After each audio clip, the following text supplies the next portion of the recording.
For more reaction on the passing, we're joined now by Gabi le Roux, who's a composer and music producer. Gabi, a very good morning to you. Thank you so much for your time. We've all woken up to some shock after hearing the news of Mbongeni Ngema's passing. What is your immediate reaction?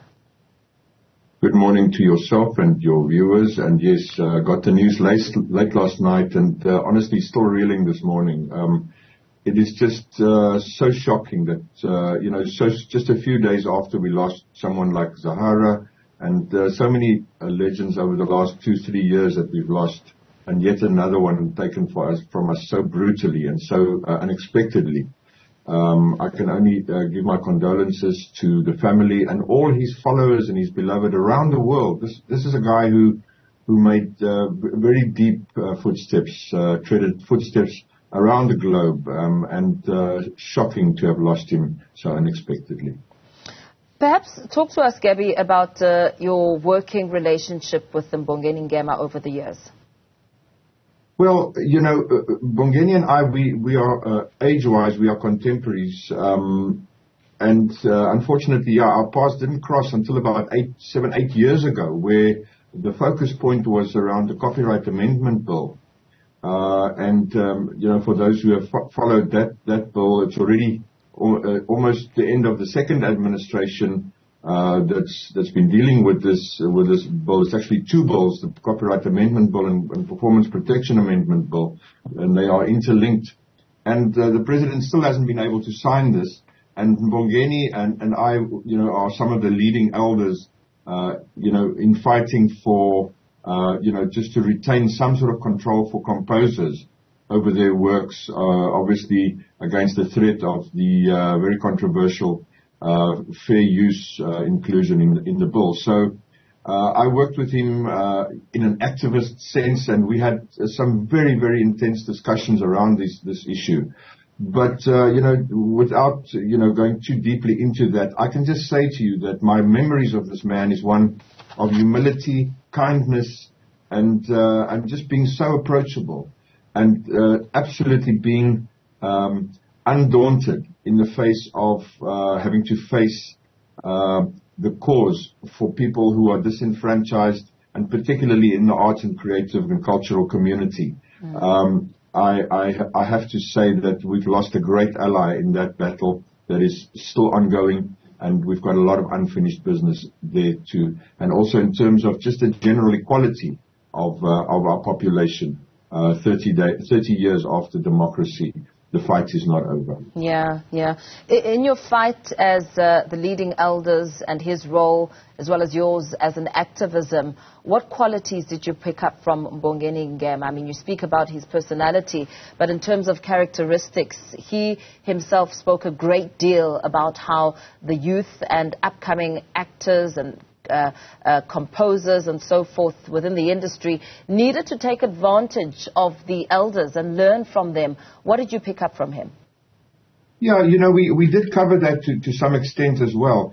I think what really struck me with him was the fact that despite being such a revered figure in world entertainment, and with big works like Sarafina and Woza Albert and Asnemali, etc. I mean, to get the likes of the Whoopi Goldbergs at a time when her career was already flourishing, and then for him to be able to use his work in such a way that it made such an impact on particular issues and in the hearts and minds of so many millions of people around the world. And yet, when you speak to him and when he speaks, he was he would speak so calmly and so measured, in such a measured way, that it was always, for me, in the discussions that I've had with him, one would listen up, just instinctively you would know that this is a time to listen to someone who can share with you some valuable knowledge and some valuable perspectives. And in my sitting, I sat with him on a few panels where we would grapple with these issues, and sometimes the audiences would be quite robust, and it would become quite heated, the discussions, and he was always the one that, in my opinion, was able to calm the situation down and get people to reflect truly above the realm of just their pure emotions and rather look at the issues at stake. And from the perspective of the youth, even in his work, you could see how he empowered so many young people who still now enjoy, successful careers in the entertainment space.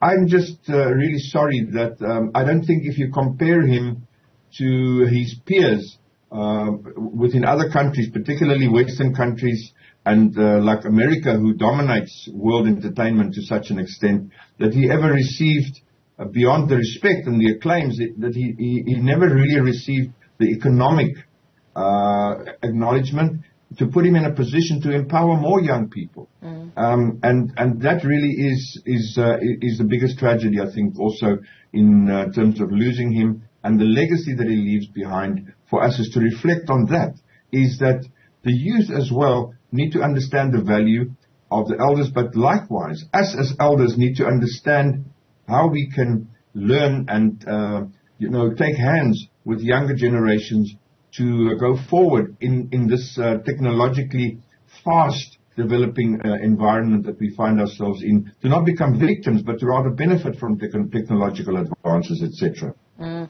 What lessons do you think he perhaps leaves behind for creatives within the space? I mean, you've spoken a great deal about his legacy, his characteristics, his personality, and the sort of advocate for good that he stood for. But when it comes to advice for those within the creative space, those wanting to join the creative space, what do you think is to be inspired? I think as a role model for South African youth particularly, which we know the vast majority are still very, very unequal, and him himself coming from such humble beginnings, is that, you have it within you.